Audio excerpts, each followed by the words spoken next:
Taylor Swift is back as if she ever went away. A new album, Life of a Showgirl, dropping at midnight this morning. Fans already eating up the latest from the biggest superstar on the planet, less than a year after her worldwide Eras tour ended.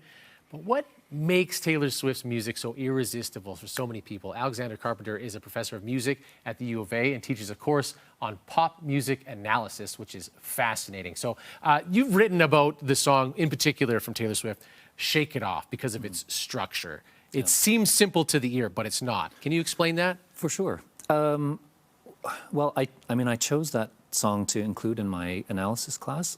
I taught it yesterday, actually. And so in part because of all of the Taylor Swift songs and a lot of the interest in Taylor Swift, it has to do with these songs that are sort of more emotionally compelling and more emotionally substantive, maybe. And Shake It Off, for all of its qualities, doesn't really invite analysis. It is very simple. It seems very simple on the surface. I use it as a way to introduce the idea of pop analysis to my students. They're very skeptical about it.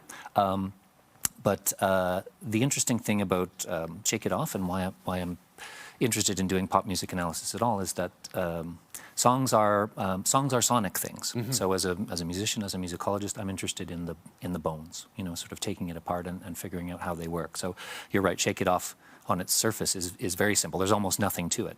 But as you dig into it, you discover that it's quite complex. And what is the complexity of a song like that?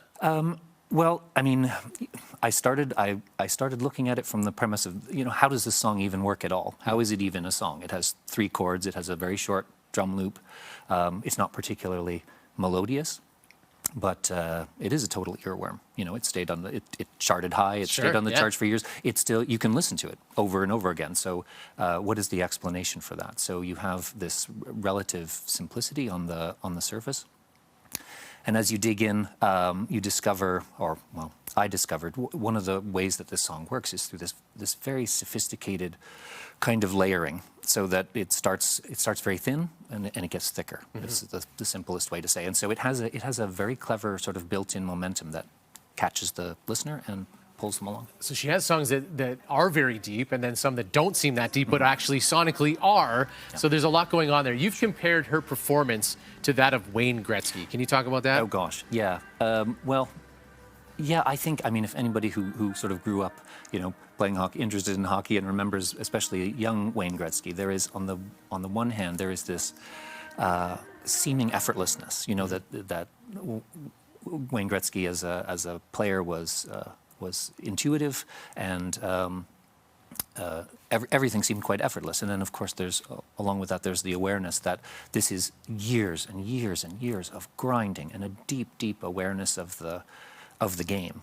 And so, like Taylor Swift, these elements kind of they work together. I use sometimes the musical metaphor of counterpoint. So, counterpoint is when you have two independent melodic lines. They're independent, and yet they also have to work together. So in the case of some of these Taylor Swift songs, it is this relative simplicity that makes the song very accessible, and then there's the complexity that is deeper, and these two they're happening simultaneously. It can make it broad to a lot of people, and it certainly has done that. Well, we certainly appreciate your insights on Taylor Swift songs, helping some people understand when they don't, and helping Swifties just confirm their fandom as well. Of course. Alexander, thanks so much for being here.